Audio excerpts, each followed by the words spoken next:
ایک کے بعد سے ہم لوگ اتنا ڈر گئے کہ یار ایک شادی نے مجھے اتنا ڈرا دیا. کیوں فورس کر رہے ہو؟ اون شیخ نے ایک مرتبہ پھر سے ایمان کے حوالے سے بڑا اعلان کیا ہے. کہتے ہیں کہ ایک شادی کر کے ہی ہم لوگ اتنا ڈر گئے ہیں کہ شادی کے نام سے خوف آتا ہے. اون شیخ کوئی موقع ہاتھ سے جانے نہیں دیتے رجب بٹ کو گرانے کا، اور ہر وہ موقع جہاں پر انہیں موقع مل جائے بس رجب بٹ کی چترول کرنے کا، اس کو ذلیل کرنے کا، وہ اس کو ہاتھ سے جانے ہی نہیں دیتے. کل رات اون صاحب ٹک ٹاک پر لائیو آئے جہاں پر ایک لڑکی سے وہ ساری رات بھر باتیں کرتے رہے، اور سو کالڈ ایجوکیٹڈ لوگ رات بھر لڑکیوں کے ساتھ لائیو بیٹھے ہوتے ہیں اور باتیں کرتے ہیں. مطلب وہاں پر عجیب و غریب سی باتیں ہو رہی تھیں کہ تم شادی کب کرو گے، یہ کب کرو گے، ایک دوسرے کو عمریں بتائی جا رہی تھیں اپنی ایجوکیٹڈ لوگوں کی طرف سے. اسی دوران جب شادی کی بات نکلی تو اون صاحب نے ایمان کی شادی کا ذکر کیا اور کہا کہ ہم تو شادی کے نام سے ہی ڈر گئے.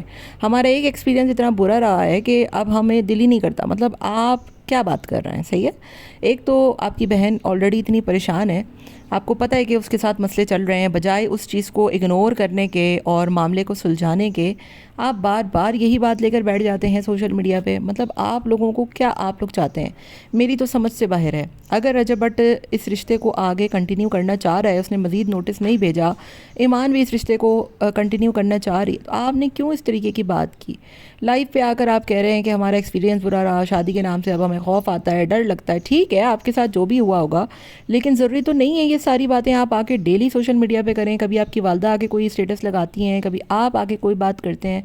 تو یہ سارا کچھ مجھے تو بہرحال بہت ہی عجیب لگتا ہے. اون کو تھوڑا سوچنا چاہیے کہ اس کی بہن آلریڈی بہت پریشان ہے. رشتہ رہے نہ رہے، لیکن انسان کی ایک اخلاق ہوتا ہے نا، ایک طریقہ ہوتا ہے، وہ تو قائم رہے نا کم سے کم. تو بہت عجیب سی بات ہے کہ آپ ایک ایسی لڑکی کے ساتھ جس کو آپ جانتے تک نہیں ہیں، اس کے ساتھ بیٹھ کر آپ پوری دنیا کے مجمع کے سامنے اس طریقے کی باتیں کر رہے ہیں کہ شادی کا ایکسپیرینس بہت برا. سب کو پتہ ہے کہ آپ کا ایکسپیرینس برا رہا، اس میں کوئی بتانے والی بات نہیں ہے.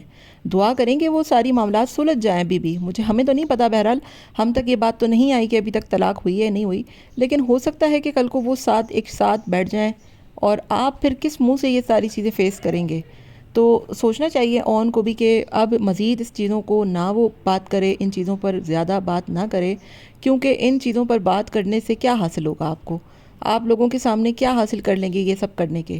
آپ کی جو رسپیکٹ تھی نا، لوگ آپ کو جتنا پسند کرتے تھے کہ یار آپ پڑھے لکھے ہیں، ایجوکیٹڈ ہیں، تمیزدار ہیں، اب وہ رسپیکٹ بھی آپ کھوتے جا رہے ہیں، کیونکہ اب وہ چیز لوگوں کو نظر آ رہی ہے کہ آپ لوگ کتنے ہی ایجوکیٹڈ ہیں.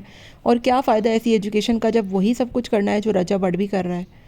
تو آپ کا کیا خیال ہے؟ مجھے کامنٹ میں اپنی رائے کا اظہار ضرور دیجیے گا.